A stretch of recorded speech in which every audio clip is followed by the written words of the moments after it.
ഈ എയർപോർട്ട് ശരിക്കും എയർപോർട്ട് പോലെ തന്നെ ഇരിക്കണം. അപ്പോൾ ഈ റെയിൽവേ സ്റ്റേഷൻ സാധാരണ നമ്മൾ നേരത്തെ കണ്ട റെയിൽവേ സ്റ്റേഷനേക്കാളും തിരക്ക് കൂടുതലാണ്. നമ്മൾ കഴിഞ്ഞ ദിവസം ബീജിംഗ് സ്റ്റേഷനിൽ പോയില്ലേ, അതിനേക്കാളും കൂടുതൽ തിരക്കുണ്ടെന്ന് തോന്നുന്നു അവിടെ. പക്ഷെ എൻ്റെ മോനെ ഇത് ശരിയാണ്ട്, ഇത് വലിയ ഒരു എൻ്റെ വായിൽ വീണ്ടും എയർപോർട്ടെന്ന് പറഞ്ഞത്. കാരണം എയർപോർട്ട് പോലെ ഇല്ല ഇത് കണ്ടോ, റെയിൽവേ സ്റ്റേഷനാണ് ഈ കാണുന്നത്. ഇത് അപ്പോൾ പ്രധാന സ്റ്റേഷനാണെന്ന് കൊണ്ടാ. സത്യം പറഞ്ഞാൽ ഈ ഒരു എൻ്റെ വായിൽ വീണ്ടും എയർപോർട്ടെന്ന് തന്നെ ഈ ഒരു റെയിൽവേ സ്റ്റേഷൻ കണ്ട ഞെട്ടിപ്പോയിട്ടാ.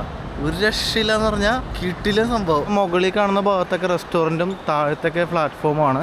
അപ്പോൾ നമ്മുടെ ടൈം ആയി വരുന്നുണ്ട്. 6A 7A എന്ന് എഴുതിയിട്ടുണ്ട് അവിടെ കണ്ട. അതിൽ ഇത് ഗേറ്റുകളാണ് താഴത്തുള്ളത്. ഗേറ്റ് നമ്മൾ എയർപോർട്ടിൽ കാണുന്ന പോലെ ഗേറ്റുകളില്ലേ. പിന്നെ ഇതുപോലെ ഇവിടെ ചെയറുകളുണ്ട്, ആൾക്കാർക്ക് ഇരിക്കാനുള്ള സംവിധാനമുണ്ട്. അതിൽ തന്നെ മറ്റേ മസാജ് ചെയറുകളൊക്കെ ഉണ്ട്. മുകളിൽ കണ്ട ഫുള്ള് റെസ്റ്റോറൻറ്റുകളാണ്. ഈ KFCയും സബ്വേ ഒക്കെ പോലെയുള്ള നമുക്കറിയാവുന്ന റെസ്റ്റോറൻറ്റുകളുണ്ട്. അതോടൊപ്പം ഇവിടെ കണ്ട മാർക്കറ്റ്, കുറേ സാധനങ്ങൾ മേടിക്കാൻ പറ്റുന്ന മാർക്കറ്റുകൾ. അടിപൊളിയാണ്, എനിക്ക് ഭയങ്കരമായിട്ട് ഇഷ്ടപ്പെട്ടു. കിടിലൻ റെയിൽവേ സ്റ്റേഷനാണ്.